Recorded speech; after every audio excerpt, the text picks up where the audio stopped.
그래서 성경의 구조는 본래 이제 히브리 성경은 24권짜리로 돼 있어요. 지금 우리는 그걸 뭐 상하 이렇게 나눠가지고 39권으로 돼 있죠. 그리고 우리가 사마리아 사본이라고 했을 때 그 사람 사마리아인들은 오경만 믿었어요. 어. 왜냐하면 사마리아 사람들은 아수르 제국에 멸망당하고 이렇게 흩어졌잖아요.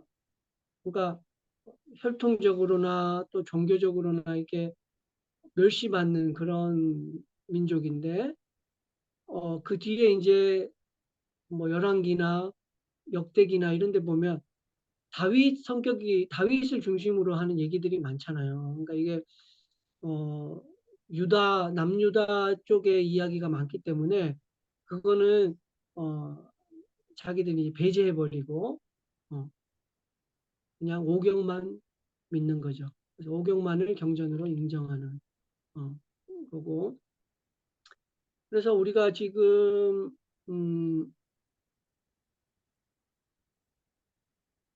구약 성경 39권, 또 신약 성경 27권인데 이것은 초대교회 한 200년 동안 선별 작업을 거쳐서 27권이 정경으로 이렇게 인정이 된 거죠, 교회 안에서. 그래서 모세오경이 5권이고 여호수아부터 에스라까지 역사서가 12권, 욥기부터 아가서까지 시가서가 5권, 그리고 이사야서부터 다니엘까지 대선지서라고 하는 양이 많은 거죠. 그래서 대선지서라고 하는 게 5권, 호세아부터 말라기까지 소선지서라고 하는 게 12권. 그러니까 5, 12 이렇게 되는 거죠. 그러니까 5, 역사서 12, 시가서 5, 또 대선지서 5, 소선지서 12 이렇게 합쳐서 39권. 잘 들리세요? 네, 네. 네. 그래서 네, 잘 들려요. 네, 신약은 이제 복음서 4권, 역사서 사도행전 1권, 바울 서신이 뭐 12권이라고 하는 사람도 있고 13권이라고 하는 사람도 있는데 일단 바울 서신 13권, 일반 서신 8권, 아까 바울 서신을 뭐 13권이라고 하기도 하고 히브리서를 넣는 사람도 있고 안 넣는 사람도 있고 그래요. 그러니까 일단 우리가 바울 서신은 로마서부터 빌레몬서까지 13권으로 보고 일반 서신은 히브리서부터 유다서까지 8권, 그리고 예언서 1권 이렇게 해서 27권 이렇게 되는 거죠. 그래서 우리가 구약, 신약 이렇게 나누는 것은 옛 언약이 있고 새 언약이 있다는 거예요. 그죠? 그래서 그러니까 예수님 이전에 새 언약을 우리에게 주러 오신 그 예수님 이전에 기록된 책은 구약 성경이라고 우리가 하고 예수님 이후에 기록된 것은 신약 성경이라고 하는 거죠. 단순히 뭐 예수님 이전 이후라는 구분은 정확하게 맞지는 않고 새 언약, 옛 언약 이걸로 나눠야 맞는 거죠. 그래서 요한복음 1장 17절에 율법은 모세로 말미암아 주신 것이요 은혜와 진리는 예수 그리스도로 말미암아 온 것이라 하고 했을 때 모세를 통해서 우리에게 주신 것은 옛 언약이에요. 신의 산 언약. 하지만 예수 그리스도를 통해서 우리에게 주신 은혜와 진리를 기반으로 하는 그 약속은 새 언약이라는 거. 그리고 새 언약에 따르는 옛 언약에 따르는 옛 계명이 있고요.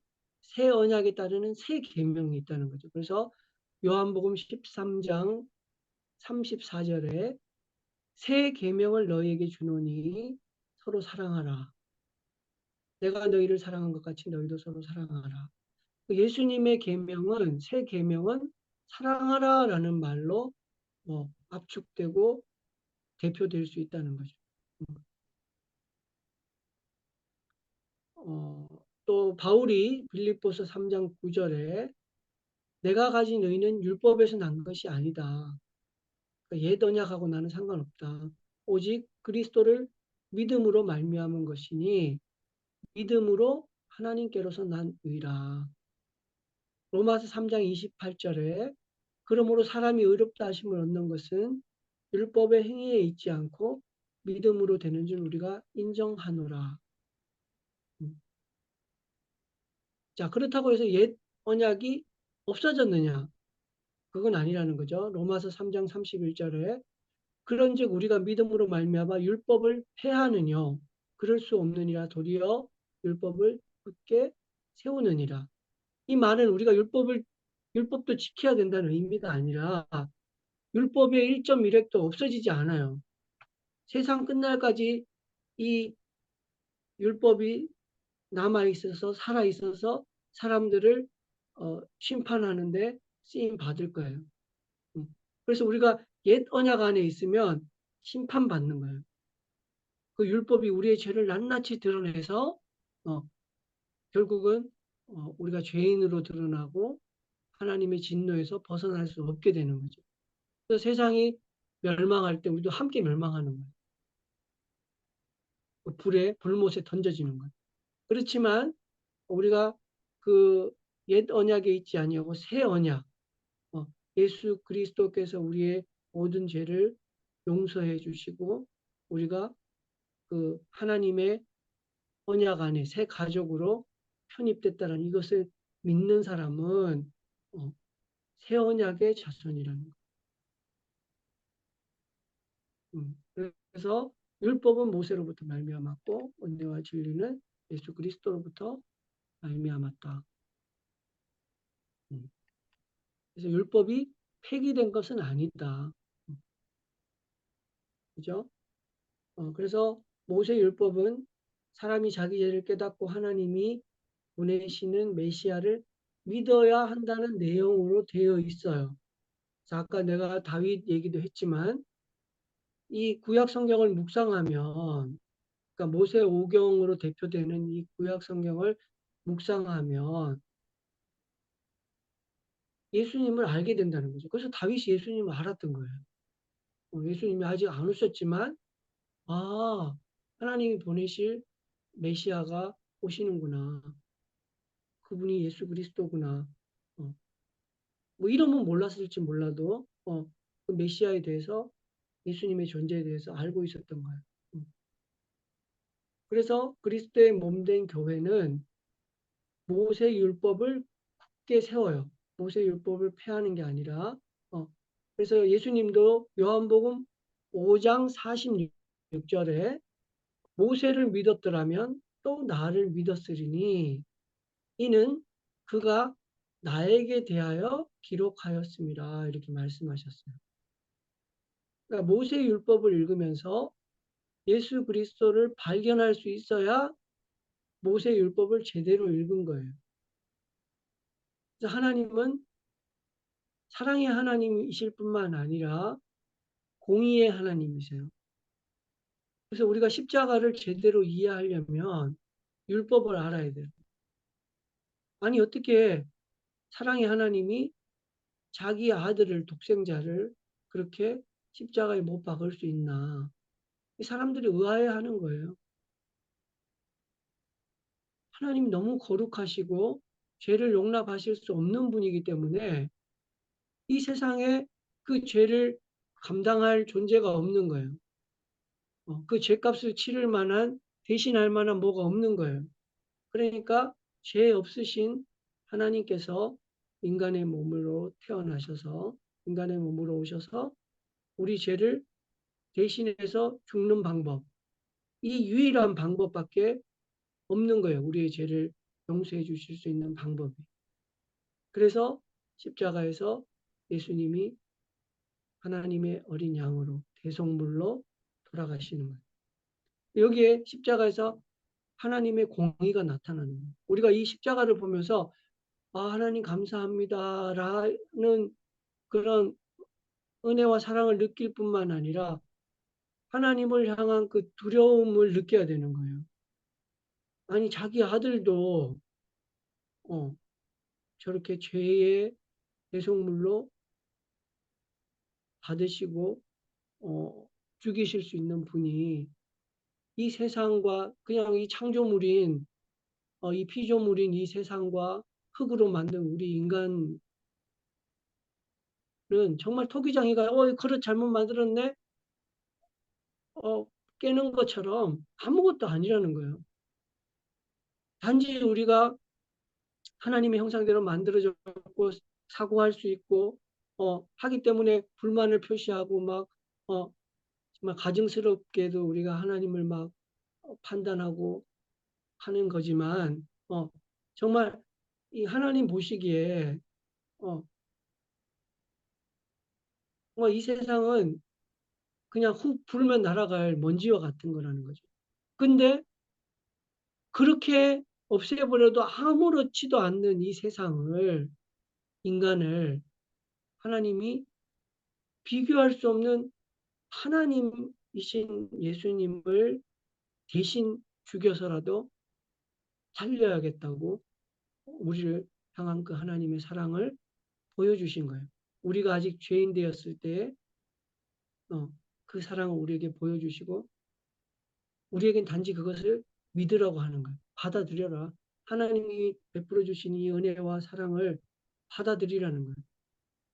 자, 근데 대부분의 사람들은 안 받아들이잖아. 하나님이 하실 것은 넘치도록 하신 거예요. 하나님은 심판만 하셔도 돼요.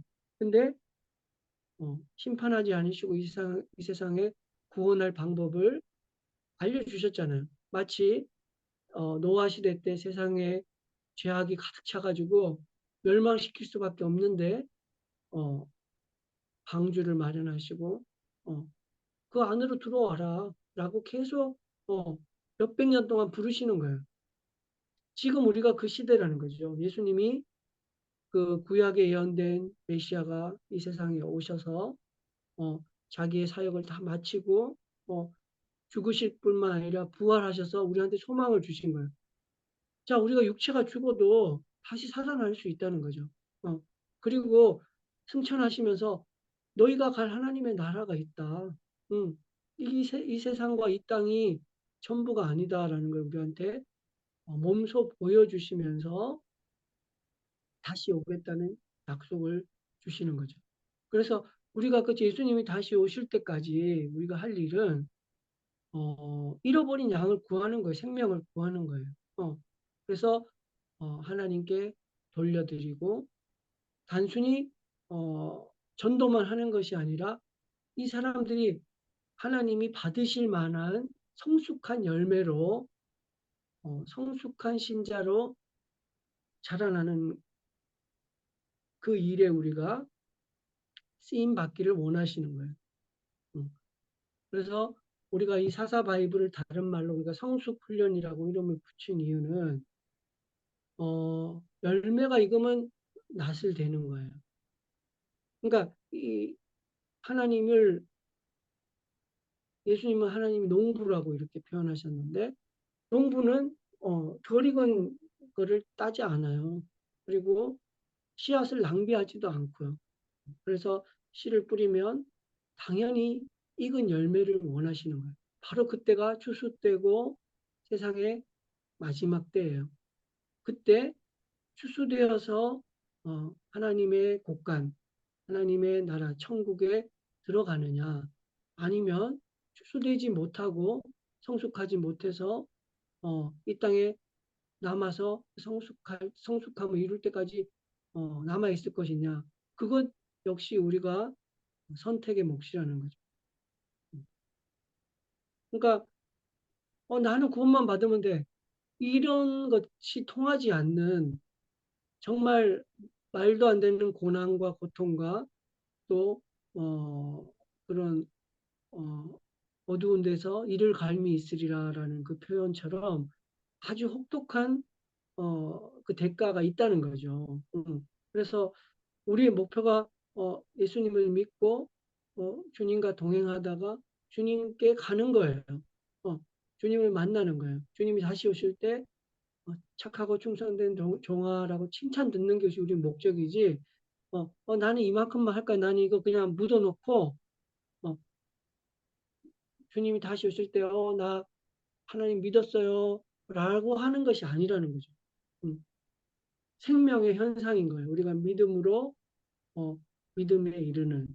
그래서 믿고 그 성숙한 단계로 계속 나아가는 거예요. 씨가 심겨졌는데 자라지 않으면 썩어버리는 거죠. 그리고 열매 맺지 않으면은 그냥 일반 풀처럼 그냥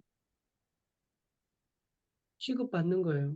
이건 얘는 그냥 나무가 아니네. 우리 곡식이 아니네. 그냥 다 베져서 불에 던져지는 거죠. 그러니까 우리의 목표가 성숙한 신자가 되는 거, 열매 맺는 신자가 되는 거라는 거죠. 그러니까 이 가라지냐, 알곡이냐, 쭉정이냐 이런 부분에 대해서 우리가 전에도 한번 뭐 공부한 적이 있었지만, 음, 뭐 쭉정이와 가라지가 같은 거냐 아니냐 이거 이런 게 중요한 게 아니라 우리가 목표하는 것은 알곡이 돼야 된다는 거.